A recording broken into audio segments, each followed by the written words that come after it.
efecto Haldor. Es una serie de experimentos que consistieron en establecer la relación entre las condiciones físicas del entorno laboral y el desempeño de los trabajadores. En particular, observar el efecto de las condiciones de iluminación en los niveles de producción.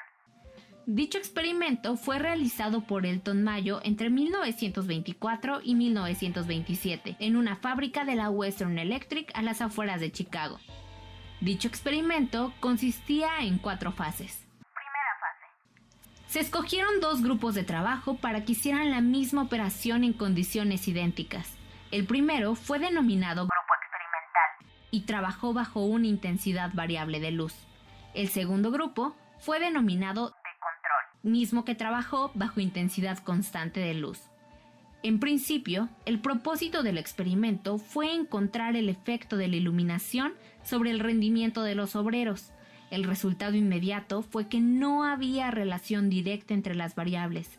En cambio, aparecieron otras difíciles de ser aisladas. Uno de los principales factores descubiertos fue el predominio del factor psicológico sobre el fisiológico. Los investigadores reconocieron el factor psicológico, que influía de manera negativa en los obreros, pero no consideraron su importancia. Segunda fase. Tuvo como objetivo la verificación de la fatiga en el trabajo. El cambio de horarios, así como la introducción de intervalos de descanso, fueron algunos de los aspectos analizados fundamentalmente. En esta fase fueron seleccionados también 2 grupos,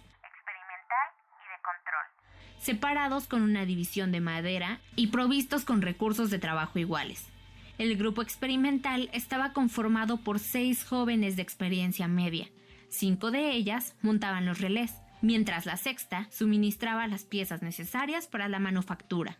La producción obtenida de cada grupo fue el punto de comparación para determinar el desempeño de las jóvenes en diferentes condiciones de trabajo. Al grupo experimental se le informó sobre los objetivos perseguidos al realizar las prácticas. Era informado constantemente de los recursos obtenidos y las modificaciones eran sometidas a su aprobación. Esta fase se dividió en 12 periodos, con el fin de observar cuáles eran las condiciones de rendimiento más satisfactorias. En primera instancia, se obtuvo los antecedentes de producción y la información con respecto de la conducta de quienes intervinieron en el experimento. Los 2 primeros lapsos se llevaron a cabo en situaciones ordinarias. Por ejemplo, el grupo experimental se aisló en la sala de pruebas durante horarios normales de trabajo. A partir del tercer periodo, comenzó a manifestarse una serie de cambios. Descansos de 5 a 10 minutos en intervalos de 2 a 6 por día y la producción aumentó considerablemente. Además, la forma de pago en el grupo experimental varió. La introducción de una semana de 5 días laborales era un buen estímulo para los trabajadores. Al final de esta fase, en el 12º periodo, se volvió a las condiciones originales del experimento. Los observadores se dieron cuenta que el índice de producción ascendió 3.000 unidades semanales por trabajador del grupo experimental. Los investigadores llegaron a resultados y conclusiones inesperados. Había un factor que no podía ser explicado solo a través de las condiciones de trabajo experimentalmente controladas y que ya se había manifestado en la primera investigación. El psicológico. Esta segunda fase tuvo interesantes conclusiones. Las empleadas vivían una nueva situación de trabajo y participación y desarrollaban así sus mayores habilidades. Era en beneficio de su organización. En el grupo experimental se formó un ambiente social y de ayuda mutua. Los empleados no sentían tensión del supervisor, podían conversar y ayudarse mutuamente en caso de que alguien se retrasara en la producción. Por primera vez se trabajó en grupo, se desarrolló un concepto de liderazgo y se elaboró con base en objetivos comunes. Tercera fase. El propósito principal de esta fase era estudiar el aspecto personal. Las condiciones físicas de trabajo pasaron a segundo término. Así, se inició una investigación con respecto de las relaciones humanas en el trabajo. En septiembre de 1928 comenzó el programa de entrevistas. Los primeros departamentos en los cuales se aplicaron fueron inspección y operaciones. El programa de entrevistas tenía como fin conocer más las actitudes y sentimientos de los trabajadores, escuchar sus opiniones en cuanto a su trabajo y al trato que recibían, y recibir sugerencias respecto de los supervisores. En el estudio se constató que las jóvenes consideraban humillante la supervisión directa. Y que pese a que la empresa trabajaba con políticas de personal abiertas, había una gran diferencia por parte de la dirección en conocer las necesidades reales de los trabajadores en relación con los supervisores, el trabajo en equipo y la empresa. El proyecto tuvo éxito y gran aceptación en la empresa. De los 40,000 empleados que existían, Fueron entrevistados cerca de 21.126 entre 1928 y 1930.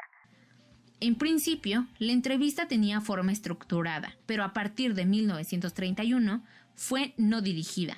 La nueva modalidad permitía al entrevistado manifestar ampliamente sus sentimientos, inquietudes respecto de sus funciones y opiniones acerca de la supervisión. Uno de los principales logros de esta fase Fue que reveló la existencia de una organización informal de trabajo. con este referente, la empresa podía prevenirse contra lo que llamaba Amenazas de la dirección. Por medio de dicha organización, los obreros se mantenían unidos y desarrollaban una cultura de trabajo que demandaba lealtad bajo sus propios códigos. Aunque no se descartaba la necesidad de ser fieles a la empresa, los investigadores se preocuparon por esa lealtad dividida, Dirigieron su estudio a analizarla. puesto que podía causar una serie de conflictos, tensión y descontento. Cuarta fase. Su objetivo fue revisar de cerca la organización informal de trabajo. Se recurrió a un grupo experimental de obreros. 9 operadores, 9 soldadores y 2 inspectores. El observador se percató de toda una serie de artimañas que utilizaban para equilibrar su producción. Dirigían el ritmo de la producción de acuerdo con su criterio. Traspasaban el exceso de producción de un día de trabajo al siguiente, siempre y cuando contara con déficit, lo que aprovechaban para pedir pago extra.